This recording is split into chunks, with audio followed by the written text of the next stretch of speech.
Welcome to KNN. KNN is brought to you by Bob Knakal, Chairman of New York Investment Sales at JLL. Hi, I'm John Hageman, Managing Director at JLL. Welcome to KNN.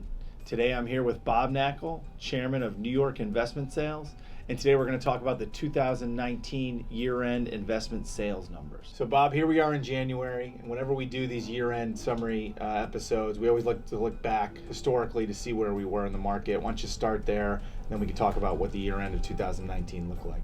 Sure. Hags, as you know, peak of the market in this cycle from a volume perspective, both dollar volume and number of properties sold, 2014 and 15. Those metrics have been sliding since. And 2019 was continuing that trend, although we did have a very positive surprise in the fourth quarter of 2019, which has us feeling very optimistic about where we're headed. Okay. Why don't you go into a little bit of what we saw in the fourth quarter, and then we can compare that to the rest of the year. So, Hags, looking at the numbers in the first three quarters of the year, if you remember when we did our episode summarizing the first three, the market from a volume perspective, both from a dollar volume and a number of properties sold perspective, we were tracking to be down about 35% in 2019 versus 2018, down 68 or 69% from the peak of the market. And so the market was looking pretty terrible, but the fourth quarter was unbelievable. We had $9.5 billion of sales volume. That was the highest quarterly total we've had going back to the third quarter of 2016 when there was a little over $11 billion in sales. So it really finished up very, very strongly. So Bob, taking that into consideration, how did the total year end up as we compare it to years prior? Well, total dollar volume ended up at about $28.5 billion, which was down only 1% from 2018. And that put us on course to be down about 50% from the peak of the market in 2015. But clearly, that fourth quarter really helped us. Dollar volume was great, and again, optimistic outlook for next year. All right, sorry, we talked about total transaction volume. Let's talk about number of sales and what that looked like. And number of sales was very interesting, Hags.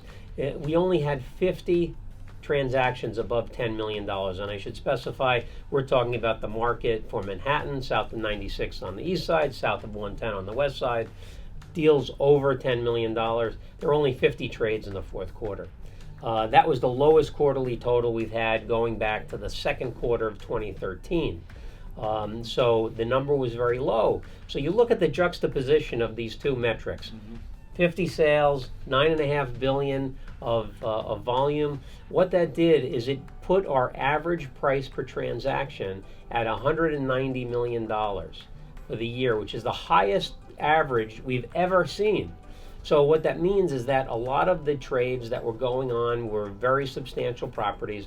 And interestingly, that dollar volume metric can be skewed by transactions over $1 billion.